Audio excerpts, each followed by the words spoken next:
This is Dredge, and it is, in its own way, very beautiful. That terrifying kind of beautiful that bleak and desolate game locations often are. In this case, a struggling island archipelago whose inhabitants are suffocated by an insurmountable sense of dread that clings to the lungs like a fog. Yes, that does feel a bit close to home if you live in Britain. Though Dredge is first and foremost concerned with the mundane intricacies of self-employment as a fisherman, its oppressive atmosphere is intoxicating, almost.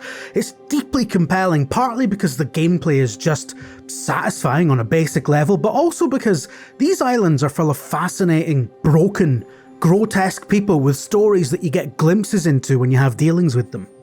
Your first order of business here is to pay off a fairly modest loan for your boat, a task that is so easy and relatively painless that it feels like a direct rebuke of the likes of shameless profiteer Tom Nook.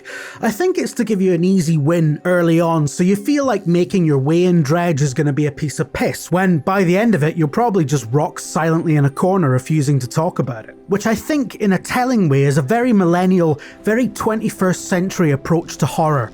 Lulling someone into a false sense of security by giving them the relief, the euphoria of being on a sound financial footing for once, and then making it simply not matter, because the simple fact is, on an existential level, it doesn't really matter how well you run your business in Dredge, because something unspeakable is clawing at you from a hell dimension, and it's inescapable. All you can do, much like everyone else you meet on these islands, is carry on eking out a meagre living, hoping every time it gets worse that it will get no worse. Hoping that this level of background misery that your natural instinct for survival has managed to get you used to has now plateaued, even though you know in your heart of hearts that the world can't hit rock bottom because there is no bottom. Once again, it hits very close to home if you're British. Where are these guys from anyway? New Zealand, right, see, there you go, it's similar vibe, right? I mean, they've got our flag on their flag. You'll spend a lot of your time fishing, obviously, starting off in and around the bay of Greater Marrow.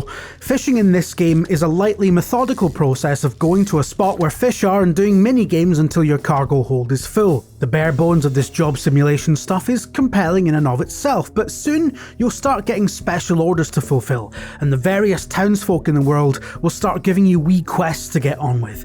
Upgrade paths will gradually open up, allowing you to enhance your hold capacity, engines, and customize your fishing implements in order to be able to catch fish from further out into the ocean.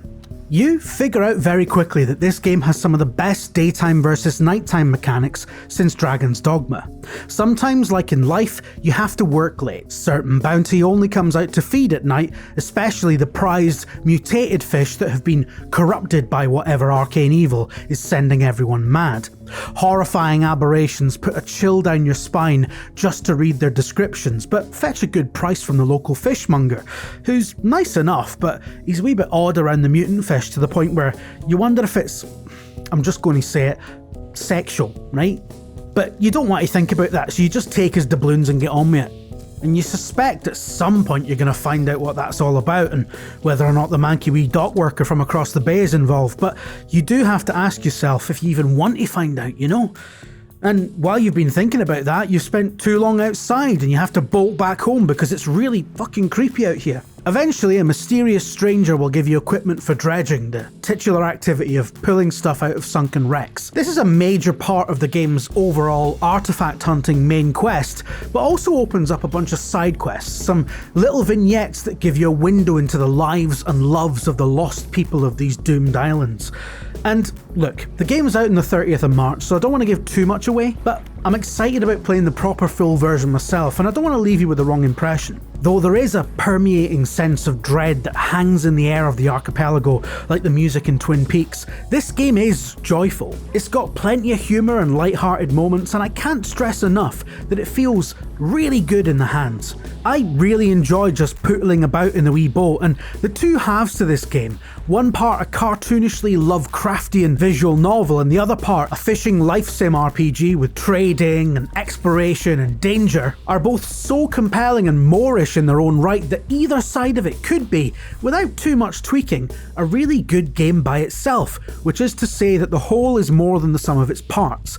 as an overall package, Dredge is really something special and so hard to put down. A lot of you are going to lose hours and hours and hours to this. I sat down to play it at 11 AM one day, and the next time I looked up from a screen it was 7 o'clock and I had to go and make dinner. And listen, I'm nearly 40. I haven't properly lost myself in a game like that since the 11th of November 2011.